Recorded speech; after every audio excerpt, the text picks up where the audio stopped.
не можем да кажем дека нешто се направило идеално во Сјурајде. Немојте да се спускуваме за оно што е сега во Сјурајде, што ќе да знаеме. Значи сега моментално ситуацијата во Сјурајде е ваква. Прво, знаеме се да сме сведоци дека овде е покачена цената за оние што се грижиме во народници, старите лица. Старите лица се сместени моментално во несоодветни услови, ако говорим за несоодветни услови, значи просторно, исто така она што им се нуди да го успеме и дале од она што треба да биде. Ама ова има врска со буџетот. Ама зашто што се спомна Сјурајде како Значи избори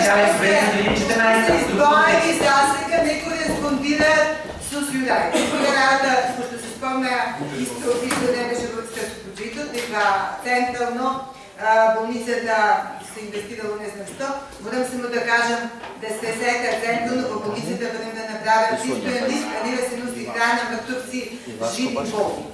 Мислам, тоа е она основно што е сега ситуација во болницата.